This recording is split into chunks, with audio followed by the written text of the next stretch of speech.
So நம்ம என்ன பண்ணுவோம், கிரக பிரதர்ஷனம் முடிஞ்ச நாளே வந்து ஏதாவது நாய் கேட்டுக்கு வந்துச்சுன்னா அந்த நாயை கல்லை விட்டு அடிப்போம். பட் அந்த நாய்க்கு தெரியாது நீங்க தான் அந்த இடத்துல இடம் வாங்கிருக்கீங்க, நீங்க தான் அந்த வீடை கட்டுன ஓனர் அப்படின்னு. ஆனா அந்த நாயை பொறுத்த வரைக்கும் இத்தனை நாளா இந்த இடத்துல நம்ம தான் இருந்தோம், அந்த கம்பி மண்ணு அதுக்கப்புறம் நீங்க கட்டும் போது கொத்தனாரு இவங்க எல்லாத்தையும் அந்த நாய் தான் பத்திரமா பாத்துக்குச்சு. அந்த கொத்தனாரும் வந்து பாத்தீங்கன்னா அந்த மேஸ்திரி கூலி ஆளுங்கெல்லாம் அந்த நாய்க்கு சாப்பாடு போட்டு வளர்த்துருப்பாங்க.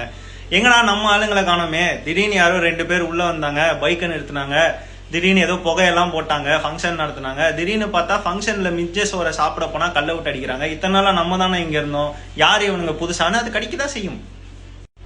ஏன் ஈவன் இந்த பூந்தமல்லி டு போரூர் வந்து ஒரு மெட்ரோ போட்டிருக்காங்க. ஓகே, நிறைய இடத்துல மெட்ரோ போட்டுட்டு இருக்காங்க. நீங்க அதே ஒரு எக்ஸாம்பிளா எடுத்துக்கோங்களேன்.